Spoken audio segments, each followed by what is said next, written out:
नमस्कार, मी गीतांजली कोळी, सामाजिक कार्यकर्ता धुळे.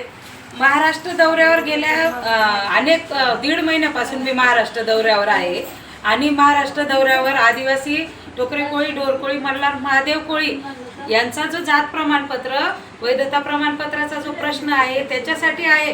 प्लस त्याच्यामध्ये मी आज माझं दारूबंदीचं कार्य आहे. गावोगावी नव्हे तर संपूर्ण महाराष्ट्रात दारूबंदी व्हावी यासाठी मी कार्य करत असते. आज इथं किनवट, नांदेड जिल्ह्यातील किनवट येथे ह्या रामनगर परिसरामध्ये आलेली आहे.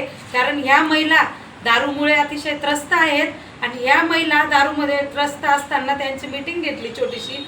दारूबंदी कशा पद्धतीने आपल्याला तुमच्या रामनगर, तसे किनवट, तसे नांदेडमध्ये करता येईल याच्यासाठी थोडंसं आमची छोटीशी चर्चा सभा झाली. त्या सभा तर झालीच, परंतु इथं ह्या आमच्या महिला खूप आनंदित आहे. आनंदित याच्यासाठी की सरकारच्या पहिल्यांदा या महाराष्ट्रामध्ये सरकारच्या चांगल्या योजना थेट महिलांपर्यंत पोहोचलेल्या आहेत. त्याच्यामधली पहिली योजना बसचं अर्ध तिकीट. त्याच्यामुळे खूप आमच्या महिला भगिनी या खुश आहेत. त्या बसने प्रवास करू शकतात अर्ध तिकीटवर. आणि प्लस लाडकी बहीण योजना, लाडकी बहीण योजनामध्ये सगळ्यांना 1500 रुपये आलेले आहेत. किती जणांना आले? हात वरती करा फक्त. किती जणांना आले? ज्यांना नाही त्यांना घेते. किती जणांना आले त्यांनी हात वरती करा. किती जणांना आले?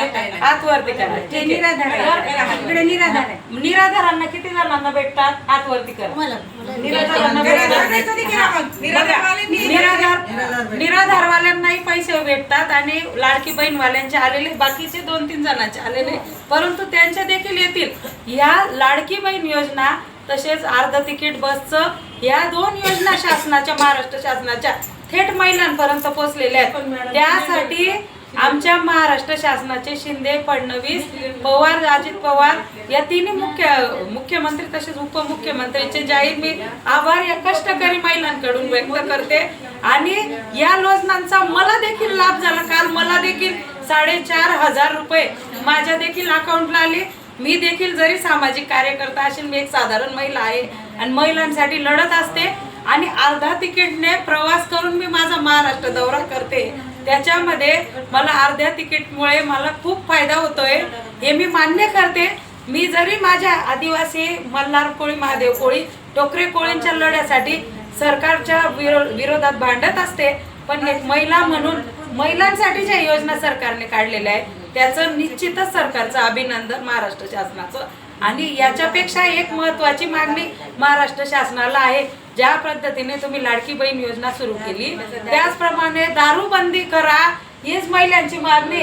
दारूबंदी व्हायला पाहिजे की नाही? दारूबंदी व्हायलाच पाहिजे.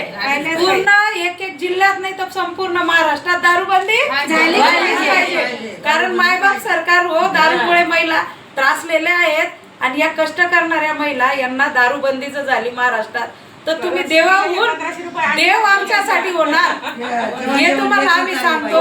आणि नक्कीच दारूबंदी महाराष्ट्रात होण्यासाठी प्रयत्न करा. मोठा निर्णय तरी घ्या. या निमित्ताने जय हिंद, जय महाराष्ट्र.